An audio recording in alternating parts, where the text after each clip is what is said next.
Hey guys, it's 10:20. Good morning and welcome back to Get Credentialed 2026. We begin right on time here at Beyond the Boardroom, so let's get started. For those of you that have been with us already this morning, please be patient with me as I get through my opening remarks. I appreciate your patience. I'm Diane Michael with Callan Group Communications, and I'm joined by my CAM partner and girlfriend, Lindsay Lombardi with Coastal Living Association Management and Dominion Management. Lindsay and I started Beyond the Boardroom about 2 years ago with a pretty simple idea: make quality education easier and more accessible for community association managers and board members for free. If you were listening to Kathy and Ruth and I, keeping this online is very efficient, and I think we can reach so many more people by doing it this way. So thank you for being here. And looking at what we've built together since then, we're incredibly proud of where the program is going. Whether today is your first Beyond the Boardroom course or you're one of our Webinar Wednesday regulars, welcome. None of this happens without the industry professionals and association allies who are willing to share their expertise with us. I especially want to thank Martell Ozim, PA, who presented earlier this morning and yesterday, whose support has helped make Get Credentialed and our expanded board member education possible. Yesterday, we hosted over 900 course submissions, and even more will happen today. A few housekeeping things before we begin. That's not right. I'm putting our CAM attendance verification and FAQ page into the chat after I do the introductions here. Please bookmark that page. This is where you'll submit your attendance verification for each course, and it also answers the most common questions we receive about attendance, verification codes, credit submission, and DBPR posting. Please review that page before emailing our team with questions or adding to the Q&A today. There's a very good chance your answer is already in there.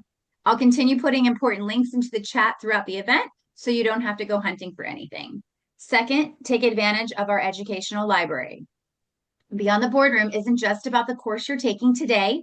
We have a growing library of past educational programs from our association allies, and I want to encourage you to remember these companies when you're looking for vendors and support and requesting proposals for your communities. Most associations seek multiple bids. If one of your association allies has spent their time educating you and you believe they're qualified for the opportunity, we'd love for you to consider allowing them to be one of those bids. As we all know, budget season is upon us. Be sure to let them know Beyond the Boardroom sent you. That's one of the ways this entire free education ecosystem continues to work. Lastly, if Beyond the Boardroom has helped you, we'd love your help growing it. I'll be putting our Google review link in the chat as well. If you believe this free education has been valuable to you or helps you become a better CAM, a 5-star review means a tremendous amount to us.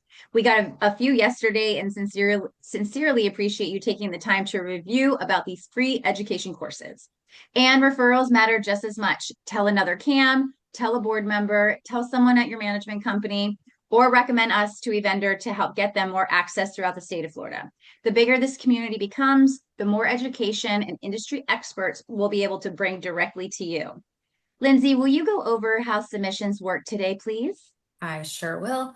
So at the end of today's course, I'm going to share in the chat, just how Diane just did, a link to go to our website to submit your information. You will need the course name, the code word, which I will provide at the end.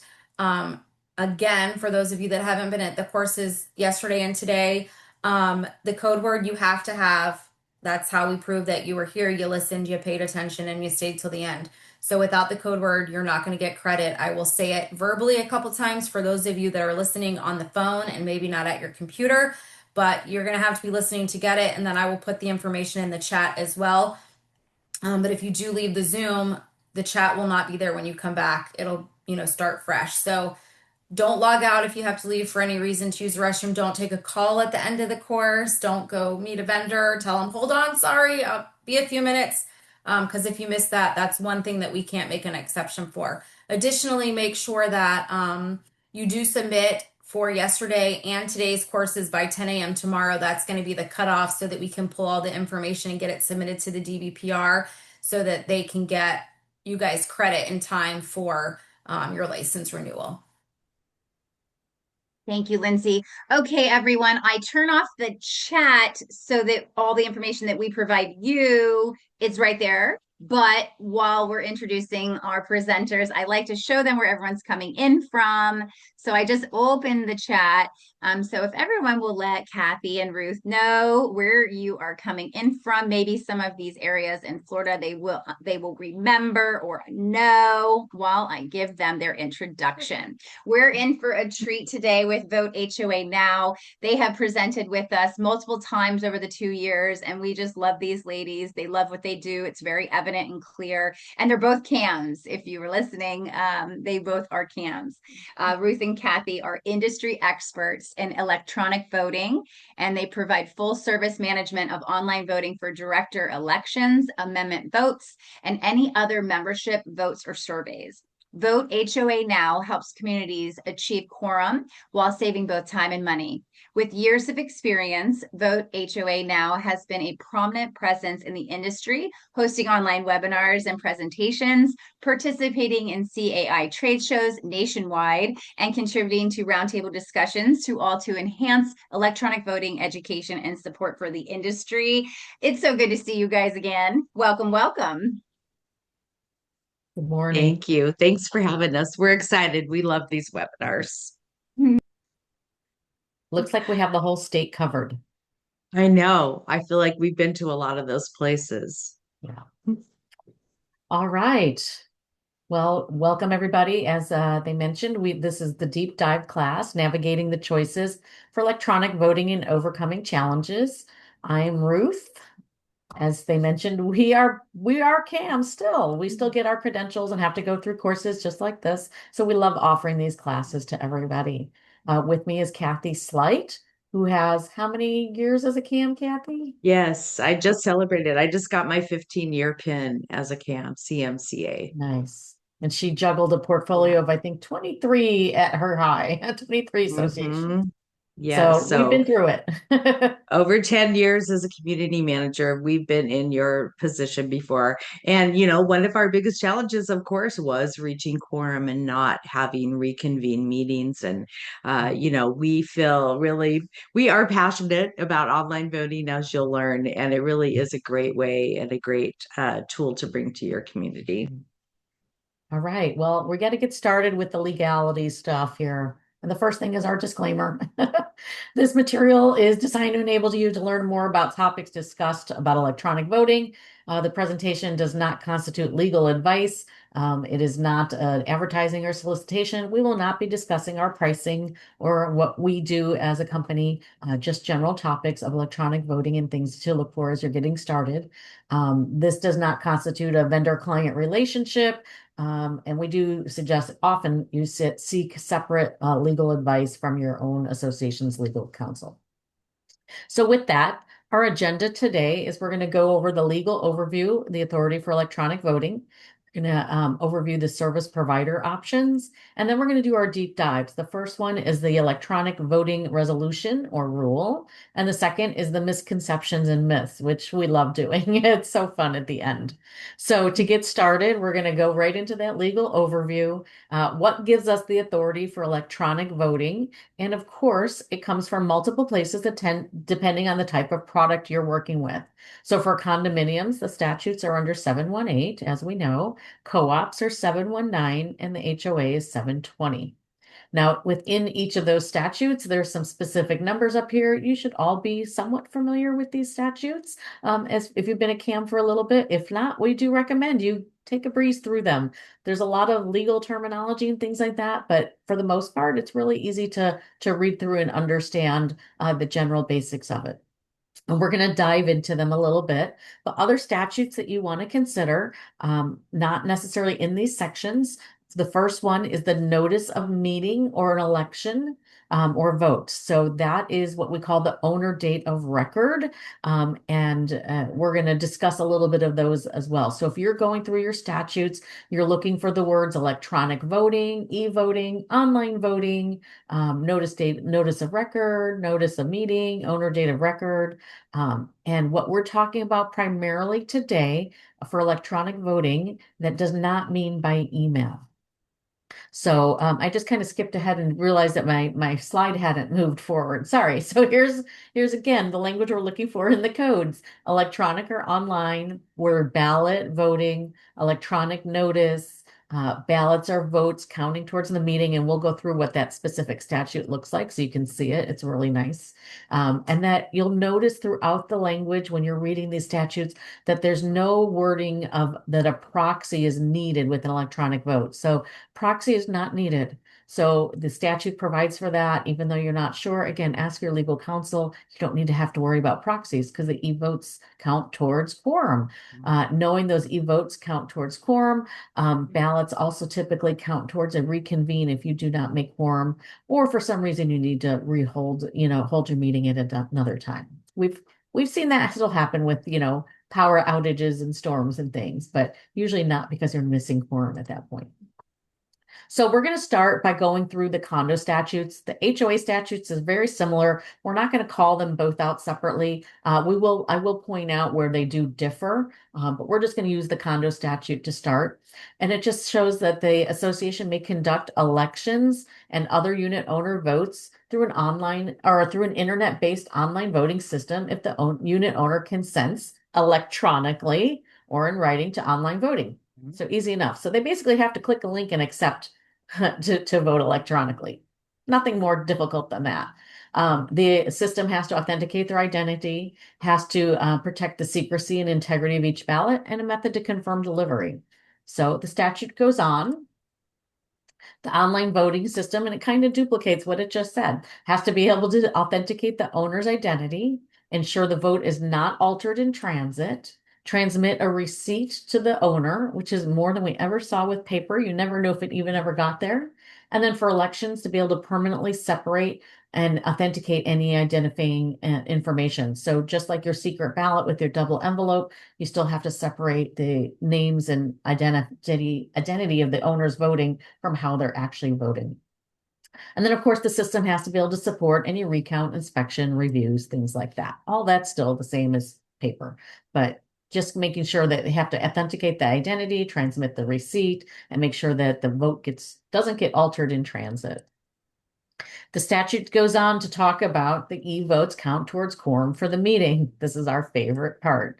So we don't need to go through all the verbiage, but it's all here. But it's counted as being in attendance for meeting purposes, for the determining of quorum, that kind of thing. And now it can only be determined quorum for those items on that electronic ballot. So if other issues come up at a meeting, you're not voting on those anyway because they weren't noticed properly and they weren't on the agenda to the association. So just know that for purposes of like an election annual meeting, those are the most common, that the attendance is taken care of with that e-vote when that's submitted.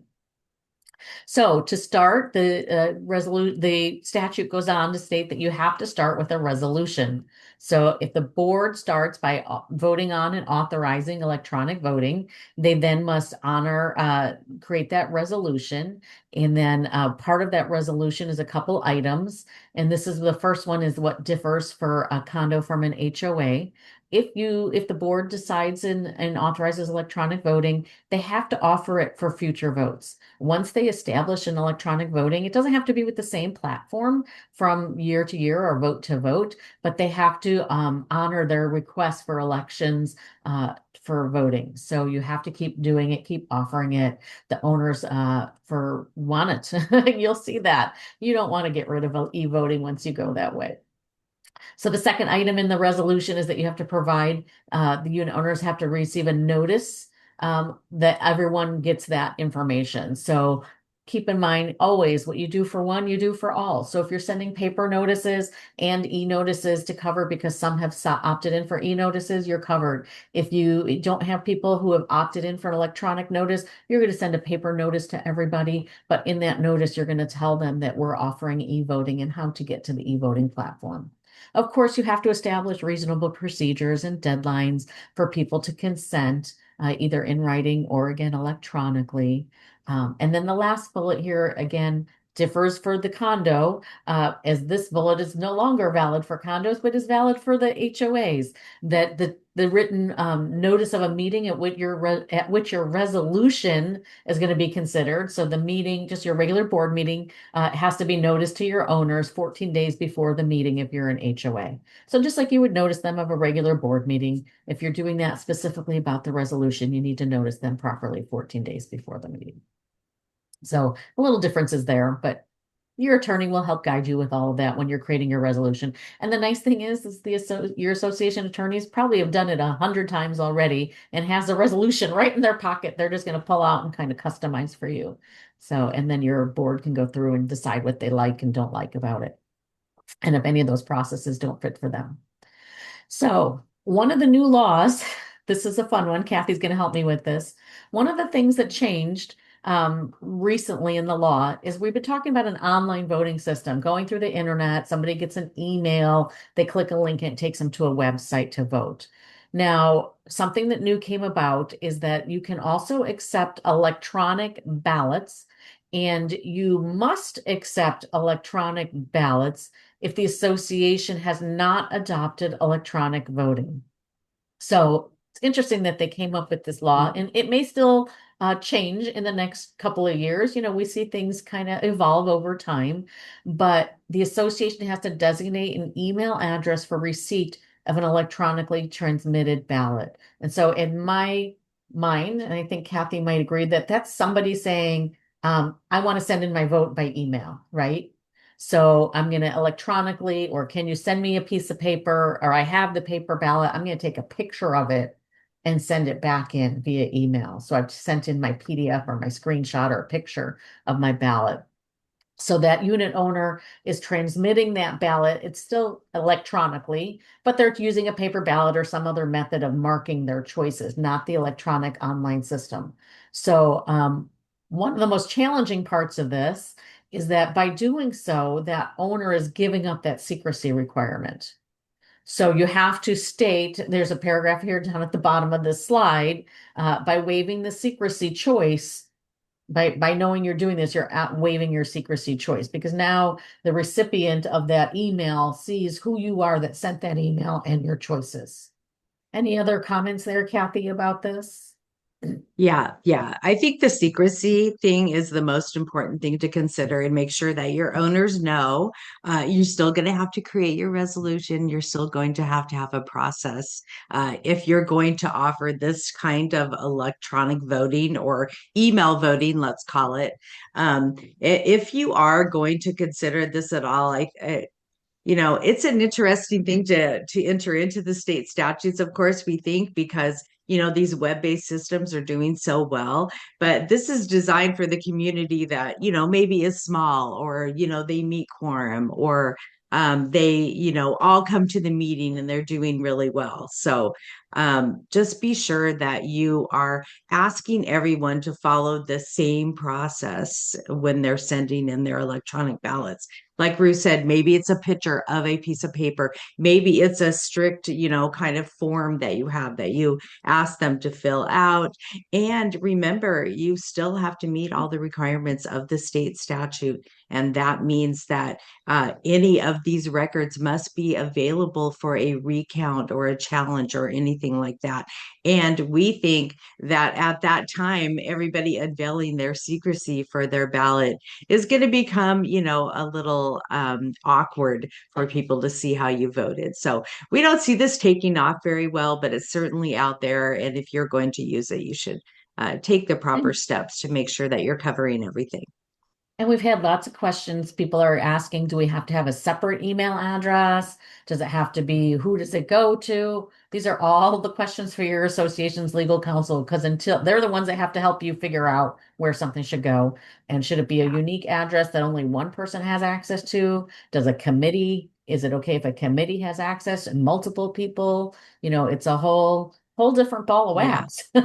And then how are we going to store those records? All of those types of things. So it really does take a lot of thought process to go through it. And you should definitely ask your legal representative to help you with this. definitely a different Yeah. change. And this is the first state that we've seen. We work in about 32 states, I think it is now, maybe even more, that has Yeah. this kind of statute on the books. So it'll be interesting to see how this develops. All right, so continuing on in some Agree. other statutes, at the beginning of the condo statute, you'll have probably seen that there was a couple administration codes. And so I wanted to talk a little bit about one of those, and it's specific to elections. And the admin code rule, it's in chapter 61B-23. And it gives us our details of that election time frame, that you have to have the minimum of 14 days of voting. You have to have your candidates listed in alphabetical order by last name. You cannot say the word incumbent. So, considering you're putting a ballot out from the association, here's the members that are submitted their candidacy. You can't say like Jim Smith, comma, treasurer, or previous treasurer, or prior treasurer. Now, in their biography, they can say, I was the past treasurer for the last 3 years, that kind of thing. That's great. But you can't say the word incumbent with their name. You cannot have write-ins, which is nice for you. It makes that part really easy. And of course, as It we mentioned a does. few times, the secret ballot. So you have to have a secret ballot. And again, that just means that the owner identifying information is removed from the actual tally of who selected what. So you can't see how any individual voter voted. So then we go into that corporation record, and that's the owner date of record. So a lot of people miss this because this is not in that 718, 719, or 720. It's in the corporation statute. So, but it's pertains to an election. You don't have to worry about an owner date of record when it comes to an amendment vote. Typically, it's mostly offered with the elections. Now, if your bylaws don't have a date of record, and you'll often see that that date of record is the date before the notice is sent, because that's when you're pulling your owner data file to get those mailings done, things like that. You may have an owner date of record that's the day of the meeting. So depending on what that owner date of record is, will determine if you have to change owners in and out of an e-voting system, depending if they are new to the community. So typically, we see most often that it's the day before the notice is sent, and some are flexible. Some allows the board to set that date. And if the board is able to set that date, set it the day before the notice is sent, so that you don't have to worry in a 2-week time period if somebody moves in 3 days before your vote closes for an election, that you have to remove the old owner and put the new owner in. New people don't know who's running or anyway, so they usually often don't vote, so, or don't even return a quorum only type ballot.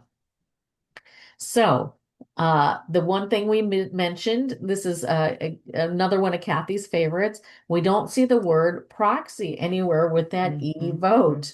So no more painful proxies. You don't have to go around and door knock and beg people just to fill out a proxy to make quorum. You don't have to worry about a proxy on the ballot. The e-vote, as we mentioned in that earlier statute, counts towards quorum for your meeting. So you don't have to deal with all those proxies. Right. And you're still going to get a few people that may want to give their vote to someone else, who want to use a proxy. And I think that your legal representative is going to tell you, you must be able to offer them anything they want. If they want to vote electronically, yay. If they want a paper ballot, send one to them. Or if they want a proxy, make it all clear in your call for candidates that you're offering e-voting again, but these other methods are available, and they should contact the office if they like one of them. There's just no reason to be sending paper ballots or paper proxies through the mail anymore.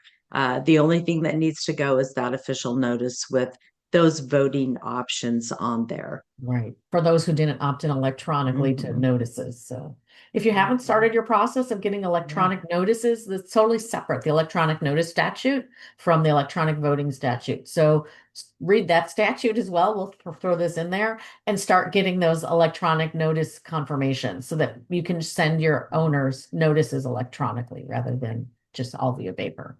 Most everyone Yeah. started that, but it's a good And we think learning, it's a great good way. assignment. Yeah. Start building your list now Yeah. for notices, because it is an entirely separate thing. Yeah. And they do have to say yes to receive those notices. So put it on your electronic ballot, Yeah. put it on your paper ballot, ask at any time if they do want to Right. receive those electronically. You're going to find that you are saving a lot of money by using all of those tools available to you to send things electronically, and you have a better record of exactly who you sent it to.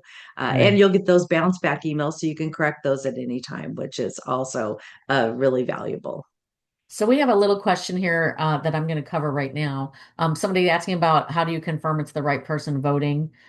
Keep in mind, this is an authenticated vote. You're not just randomly having an open voting session where you notice your owners, oh, just go to this website and sign in your name and your email. An email goes out to a specific person. There's a registration code typically or a unique identifier to that property owner, and they have to register with that code to vote. So you can't just no, it's not just random people coming onto a website to vote. It's all authenticated. And you'll want to get that information from your vendor that you choose, how that all works. And we'll go through that a little bit more. So we talked a little bit about the statutes. So this is just a refresher, the hierarchy of documents, right? Does everybody remember this? These are like from the early days of getting your CAM license. So as we all know, federal law comes first, then the state, your city or municipality, and you go down the list, and then you'll see that bylaws and your rules, regulations, and resolutions. So when your board members say, but our documents say that we have to do by mail, point out the hierarchy of documents, give them a refresher. Well, the state statute allows for it. And here's what we have to do. We have to craft a resolution. The board has to adopt it and create a resolution. And then we notify the owners that we've added electronic voting. So keep that in mind. Unless your documents, and I have never seen this, specifically say we will not allow electronic or online voting. Keep in mind the state statutes will prevail. Right. So what trends are going to shape our path, right? What does the Yeah. future hold? Where are we at? We all think electronic voting is great, but let's look at some stats. Kathy loves her numbers. Yeah. So Yes, I know. These are fun. Why not know these things? Look at this. 33.6 of US housing is in community associations. Now, I'm sure that number has grown a little bit since we created this presentation, but it's probably up to about 50%. And you're hearing about it in the news all the time if you're reading all the articles. Every community that is built, it doesn't matter yes, where you are, is an HOA or a condo. yes. An And then we have association. 60 to 65,000 cams. That's Congratulations. huge. Yes. Yes. Yeah, For everybody who doesn't it understand what this is. industry is, it's surprising that they just stumble upon it because there's 65,000 gams. Yeah. And then we've got 101 million volunteer hours performed by boards and committee members. Yeah. That's a lot of Yeah. work. A lot of work that the CAMs are doing, a lot of work that the committees are doing. Why have all this extra work for your running your elections, your votes? Let a professional do it for you electronically. It's going to save you so much time that you guys can all work on other things that are important as well. Yeah. And of course, the money. And lastly, the money, 3.4 billion estimated value by homeowner and board committee members Yeah. per hour. So amazing. Yeah. $33.49. Heck, some of our managers don't even make that much money. Yeah. Come on. But some of your So, committee and boards make a lot more than that an hour. So for them to yes, volunteer their time. yes. Yeah. It's We great. hope you have a good committee and a good board. I Yeah. used to always say I'm only as good as my sitting board. So more on stats. So we can see that Mhm. switching 1,000 people from paper to electronic voting saves over 25 pounds of paper. So it's helping us be eco-friendly. So anyone, thinking of the environment and moving forward and saving planet Earth, that'll definitely help sway those people to go to electronic voting. It is the lowest carbon footprint per vote cast, so it's definitely lower than mail. Somebody's got a machine, we got postage, we got gas to get mailed paper ballots, we've got send it back again, gas again to deliver it somewhere, sometimes on airplanes, all that kind of stuff. So definitely a lower carbon footprint than that. Saving on pens, papers, envelope, adhesive, ink, everything you can think of. And then, of course, you're increasing participation without wasting paper and resources and environmental harm. Yeah. So, And their votes are getting there yes, electronically. yes, By paper, even using all of those methods, it still could get held up at the yes. US Post Office and not be counted. So we hear a lot about older owners and they don't want to vote by email or by electronic. They don't have an email with the association. So as of Pew Research as of November 2025, 96% of American adults age 18 and up were online. So think about that, That goes all 96%. the way up. Yeah. Yeah. Yeah. So we even have found that older owners are actually better respondents when it comes to electronic voting.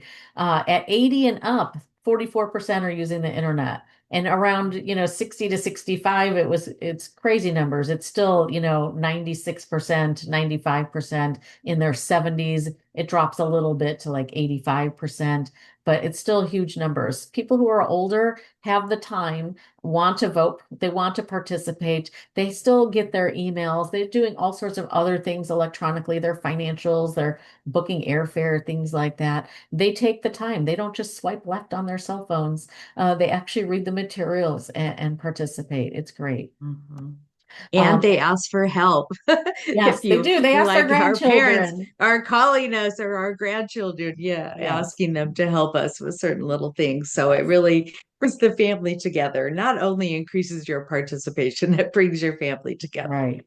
And then we can see at over 72 million people, the millennials, Gen Y, these are those born 1981 to 1997, surpassed the Gen X and the baby boomers. And they grew up with computers at their schools. They're still using them, cell phones in their hands, and they want to have these easy processes with the electronic voting.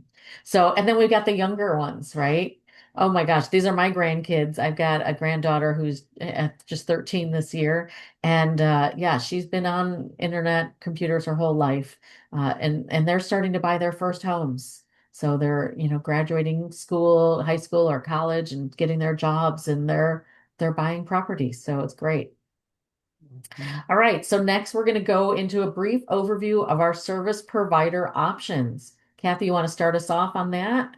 I will, yeah. So it's important to know, there are a lot of electronic voting choices out there. And, to look at each one of them, I think you have to have some kind of sense of what is offered. So we try to break them up into two categories. One, of course, is the full service provider. This is the highest security level for a board and a manager. That means that your full service provider is going to do everything for you. It's going to free up your manager to work on other projects.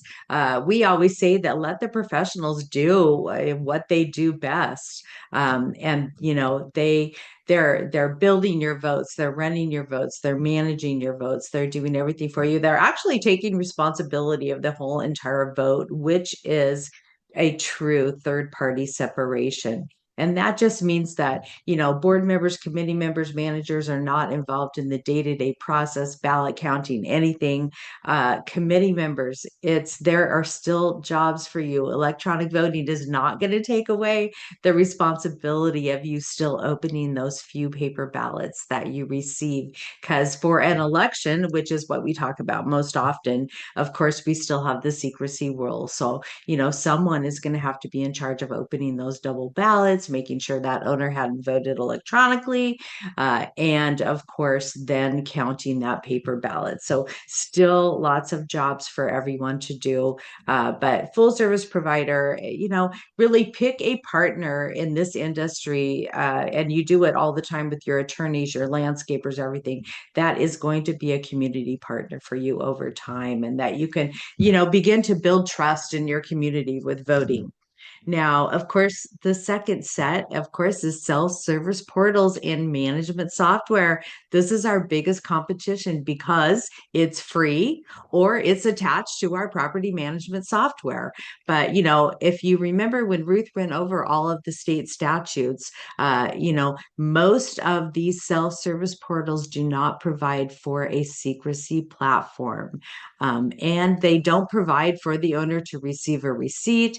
There's just a couple of requirements that these platforms don't meet. Now, if you're a manager like me and your board wants you to set up a vote, I'm not really familiar with that kind of stuff. I don't feel confident that I can run or manage or set up a vote, on my own if I'm a manager. I already have a million other things going on. I can't learn something else. So it definitely is more work for the manager. And then, even then, the board, the committee members, everybody's involved. And that causes a little bit of chaos. You've been there before, counting ballots multiple times, at a meeting, paper and that process is difficult. No third party separation, no support from a professional, when you're running your vote. So it really does make it difficult and more risk for the association and the manager and the management company if there were challenges. And they asked you, what process did you follow? If you're going to do some of these types of things, make sure that you have a clear process, that you're following it, and that you can talk about it if it's ever challenged or taken to court. And believe me, Florida is the most highly challenged state. We always have people that are asking us for services after the vote, even for these challengers or inspection requests and that type of thing. And these are all things that you're going to put into your resolution. You're going to make sure that you have those steps in there, because it's going to help you at the end know exactly what steps that you followed in this process. And then Ruth always likes saying, and it's so true, if you're using a free product or something, it just means that all of the data that you're sharing with that free company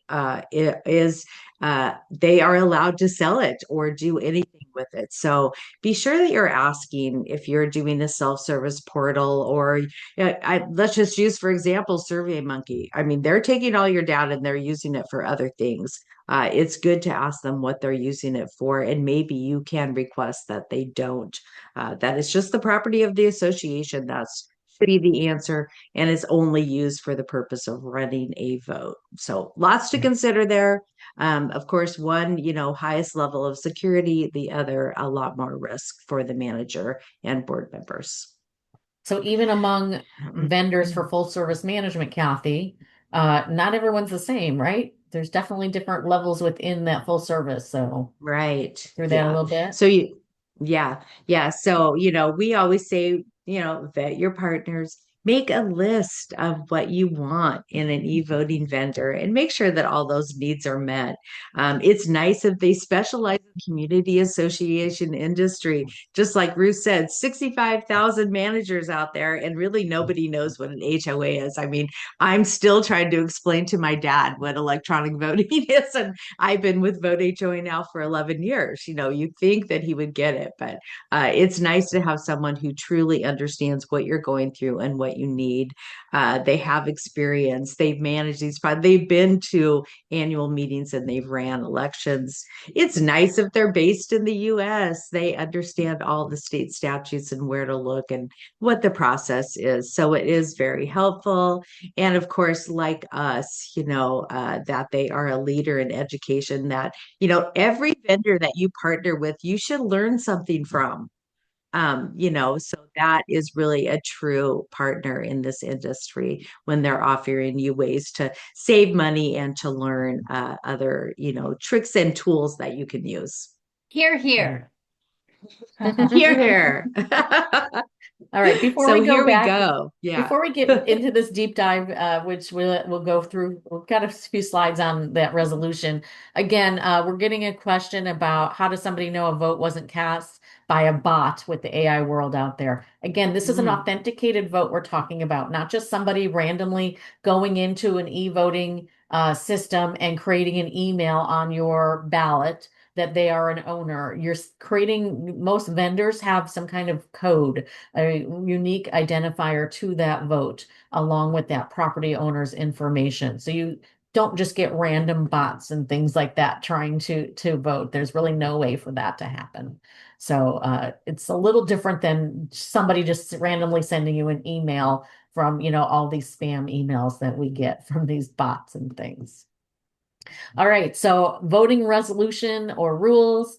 We're gonna go through this. There's a lot here, but again, ask your association's legal counsel, because again, they might have some of this all spelled out for you. But Mhm. go for it, Kathy, Yeah. if you want to Yeah. start. They typically will have a template. When I was a manager back in the day, we were just learning about resolutions, and every time, the hair would stand up on the back of my neck when I had to think about doing one of these. But it has become very easy to do these. So just remember, this is part of the statutory requirement that you create a resolution and you share it with your community. So this really has to be done. This is going to save you.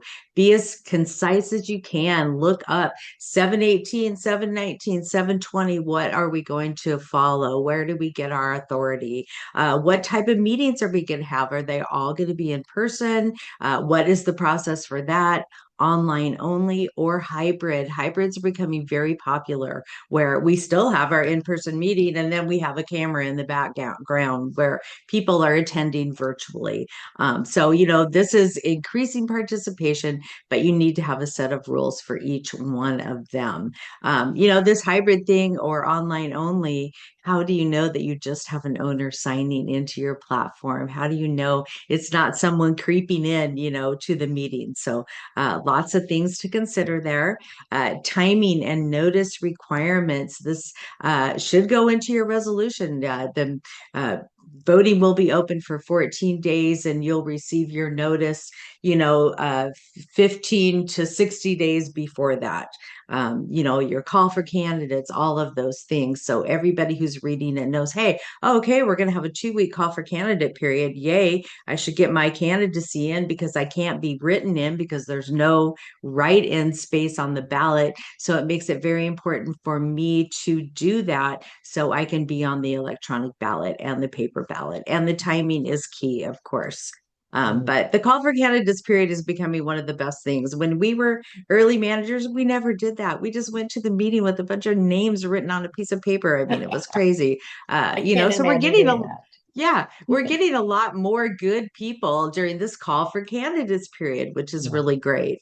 Um, And Candidate submissions, make them fun. Ask them to write a bio, ask them to fill out a form so they're all following the same process. But it is nice to have those bios and letters of intent that the owners can read all about the candidates and what they're going to bring to the community.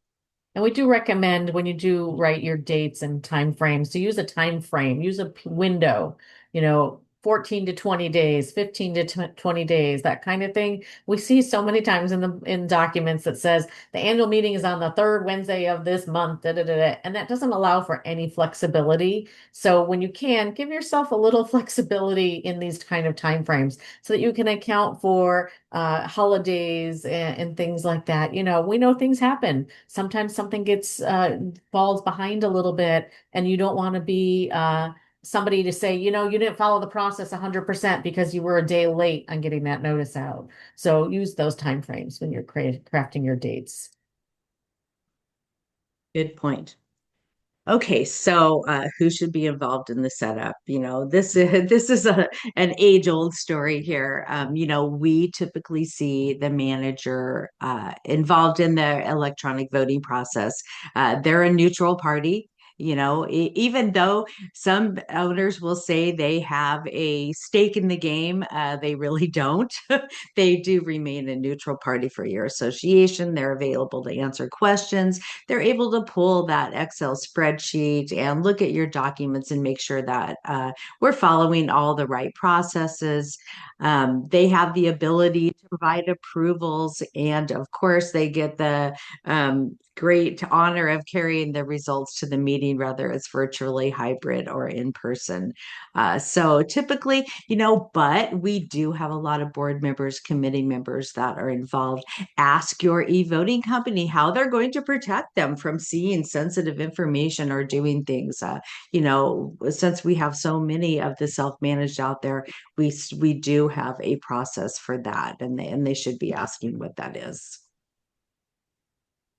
Now, e-voting resolution continued. It really is the best document that you can create for yourself. So, these might seem really silly, but quorum needed.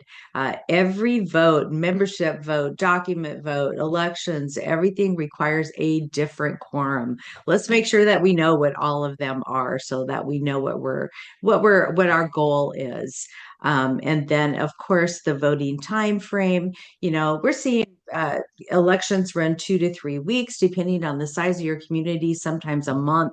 And then, of course, those document amendment votes, membership votes, where the quorum, is over 60%. We're seeing those last for at least 90 days. Unlike 2 years, all of you can raise your hand out there. Maybe you had a document amendment that you had to run around and membership changes and votes. And, it took a couple years to pass. We're no longer seeing that electronically. And so many tools that you can provide your owners when they're voting electronically, videos, information that they just don't read when they get a letter in an envelope. When are we going to send our paper mailings? What's our owner date of record? Like Ruth said, this is when we're running elections. It's important to know that you are eligible on this day and you can vote in this vote. If you have a change of ownership in between that person would then be eligible during the next vote. Are we going to send paper mailings? So do we have our owners requesting paper? Are we going to send it? Make your decision. We always recommend, of course, you let the owners make their selection and ask you for a paper if they need it. What do we do if someone sends in a paper ballot and they vote electronically? What vote is going to prevail? In most cases, the electronic vote is going to prevail over the paper ballot.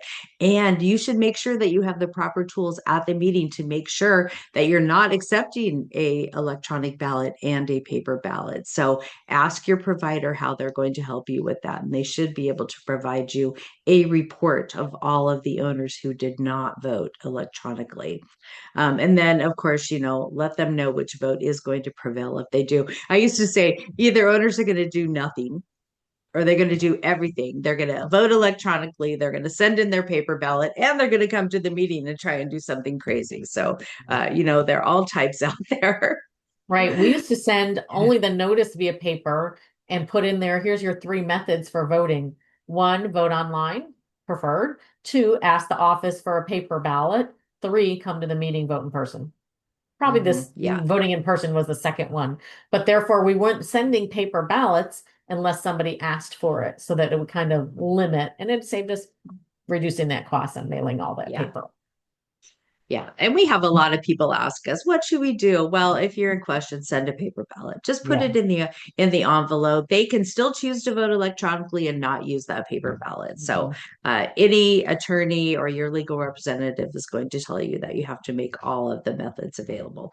Now, this is a big one, delinquency, the last one on the list down here.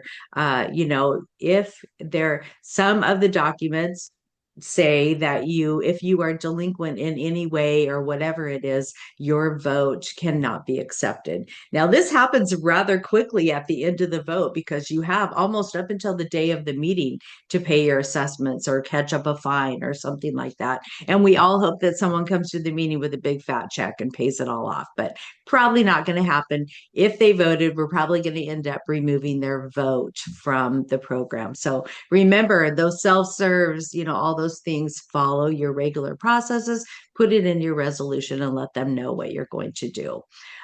Who's going to announce the result? Are you going to show the tallies? Or are you just going to show the winners? We know that some documents say that the one with the highest number of votes is going to serve in the 3-year position. And so those tallies might be really important to you to flash up on the screen. How are you going to show those?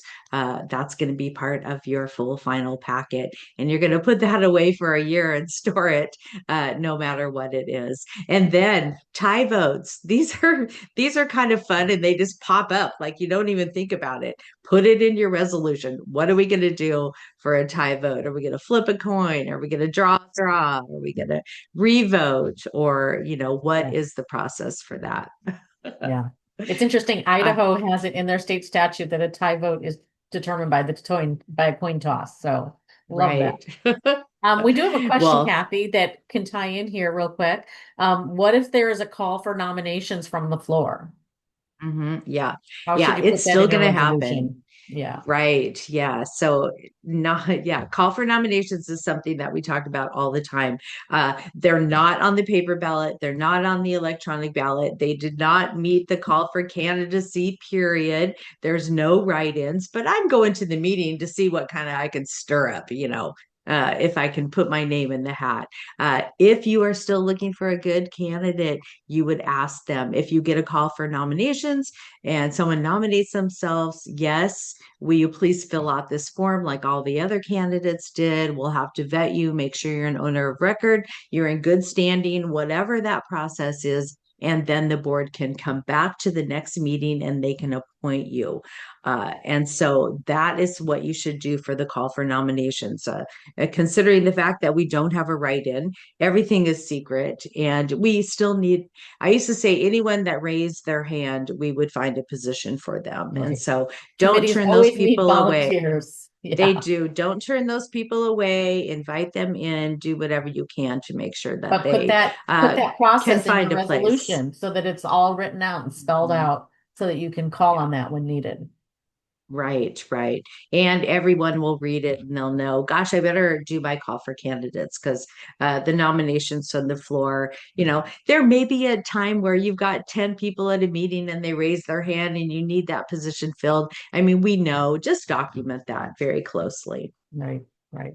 So of course, the most important aspect of all of this rule or resolution creation, and we've seen resolutions that are very general from your attorney, and then you go create guidelines instead with all of these things. I saw one that said that we're going to follow all applicable state statutes and governing documents, and like that was it.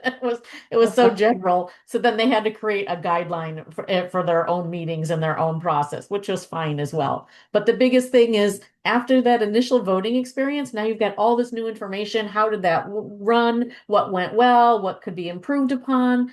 Update your document, update your resolution, update your rules or your guidelines. It's a live living document that you can be used and made better with each and every vote that you run. So keep that in mind. It's not a one and done. All right, we've got about 10 minutes left. We're going Hey, to go through this fun part with our misconceptions and myths. I think most, as we go through, you'll find we've already kind of busted these myths and things like that. But we're going to go into those. Kathy loves covering all these fun things. mhm. Yeah, I think we covered older owners. Not all of them want paper. They want to experience electronic voting, or they knew things that are happening in the community so they can talk to their neighbors about it. Ruth, what if I don't have all the email addresses? You're going to offer paper or come to the meeting for those who don't, right? You're going to start with probably a hybrid. It's very rare that we see 100% emails from, Mhm. on our communities. If you have it, Right. great, more power to you. But you're going to still offer paper. Again, this is just an additional method for people to participate. And just remember, ask every time you talk to someone, hey, can I get your updated email address? Or, something at the office all the time that we're updating those email addresses, because that is going to be the way to success for notices and electronic voting. Yes. And then Security and safeguarding, what happens to your data? Ask. right. Just Make ask your Make sure provider. your vendor isn't selling it Mhm. off to somebody. If you can't have a Yeah. phone call or an email with a vendor, most likely it's one of these free or almost free type systems that you are that product. You are the data that they're trying to Yeah. cull. So we just We discussed always, nominations from the floor, so I think that's covered. But keep in mind, I think it's for condos that you can't do nominations from the floor. So that's only an HOA issue. But if somebody brings it up at the meeting, you now know how to discuss that as well. yeah, That you think have about your your guideline for it. process. Um, Hybrid meetings. I think Kathy kind of touched on this Mhm. already. No more proxies, so that's Yeah. great. Yeah. So what if somebody votes via electronic and paper? Again, put it in Mhm. your resolution. Does your paper get a date Mhm. and time stamp like your electronic vote does? Probably not. You might have it like just go and dropped in a box. So there's no way to know which came in first. So oftentimes we'll see it in the resolution that it's the electronic vote prevails. Easier on everybody. You'll get your who Yeah. voted list from your vendor, and before you open any secret ballot, you would look at that outer envelope and look at the property and go, oh, they're already on the who voted list, and you'd mark off that envelope saying already voted online, and you'd set it aside and not open it up. So Yeah. what if no one's come forward to be a candidate, Kathy? Yeah, it happens. It happens. Sometimes we don't get people submitting their candidacy forms. You still have to achieve quorum for your meeting, run that vote, of course, to achieve quorum. This could be the time that you're looking at nominations from the floor. You're hoping that someone comes forward to nominate themselves. And so we're still running a quorum only vote. We're still passing your meeting minutes. We're still asking owners if they'd like to receive their notices electronically. There's a lot you could still do with an electronic vote. Don't let that opportunity get away from you, and don't start, maybe you got 49% of your community voting electronically in the first vote, and then you don't get any candidates. You don't want to not keep that stats run Don't going. lose that Do momentum. something. Right. Yeah, do And something with the that's the same electronic as if vote. you have no seats available. So Mhm. say you have a 3-year, 2-year, and you know the next year there's just no seats. You still want to run a quorum only vote. You still want owners to participate and vote on those, like Kathy said, last Yeah. year's meeting minutes and anything else that you need to vote and Yeah, approve. yeah, make the best use of it. Yes. Maybe even ask a question, a yes, no, or something if you're thinking of doing something in a community. And then, is secret really secret? Well, it should be. Yeah. So a secret again is anonymous. You'll know how many people have voted. You'll know who has voted and who didn't, but you will not know how any individual owner voted. So what about the requirement in my governing documents that says I need a signature on my envelope? Yeah. There should be a process that is followed for an electronic signature, because a signature is needed on an election ballot, and it's definitely needed on an amendment or a membership vote ballot. So make sure that you are partnering with a vendor that can offer you that electronic signature. I don't think that it's available on the self-serve and the property management Right. software. Make sure Well, they understand condos, par right. values, cumulative voting, whatever it is that comes up, that vendor can handle that, because managers, you don't want to do that. I remember going to a meeting with a laptop, and I'm horrible at Excel spreadsheets. All right. And all the votes were par values, and we had to put them in, and it really took a lot of effort, and you don't want to be that person. Electronically, they just totaled in the background. It's so Mhm. wonderful. Now, keep in mind, just to go back real quick, the Mhm. signature, there is a federal law for an electronic signature, and Florida has adopted that into their state laws as well. And it's a specific set of requirements that an owner has to follow. So make sure the vendor you're working with understands what constitutes an electronic signature and is providing that for you so that you're covered correctly. And then, of Right. course, I think we already talked about the additional costs when you're not using e-voting, right? Reconvenes, running around door knocking, trying to get people to come downstairs to a meeting, extra mailers, notices, envelopes, everything like that. Like, whew, get rid of all that. So the end result we're looking for, Kathy, if you want to kind of go through this trusted Yes. system. Yes. Yeah. A trusted system that continues to be your partner over time. It's easy for owners to vote. This is the big thing. No miscounted ballots. We're not counting them 2 or 3 times in piles and getting different tallies electronically. It makes it very easy. And maybe you're adding 10 paper ballots to the electronic totals that you've received. So easy for a meeting to go quickly. All your results are authenticated, they're instant, and your owners receive a receipt of exactly how they voted. That is one of the statutory requirements. Make sure that you're getting them that receipt. That receipt's going to be important if they ask questions. You're going to ask for their receipt so you can confirm. It's the most professional thing we've ever done with ballots. And then, of course, my biggest thing, you have a duly elected board that can represent your community through a lawsuit, an insurance claim, anything that comes before it. If you have a board that's been elected for 10 years and they're not duly elected, get them duly elected. More and more people are challenging HOAs and condos, and you want your board to be able to represent you. If insurance companies, everyone's asking for your meeting minutes to make sure you have a duly elected board. It's becoming more popular everywhere. And then don't forget that you've just done a great thing. Your board added something that does save money. In some cases, you can, funnel that money to other projects that you really want to do. It's really a great thing to report to your membership and your board. Tell your board, give them a hand, pat yourself on the back for doing something great. And don't be afraid to look like a superhero. We used to have a cape that we took to trade shows, and we'd have everyone run around, saying that Vote HOA Now made me a superhero. And so we love that our managers and boards can look good. And no more confusing proxies. Had to throw that one in there at the end again. I know. It's Of course. like once you get They rid of those serve their proxies, purpose. Yeah. You ladies are just fun. You make voting fun.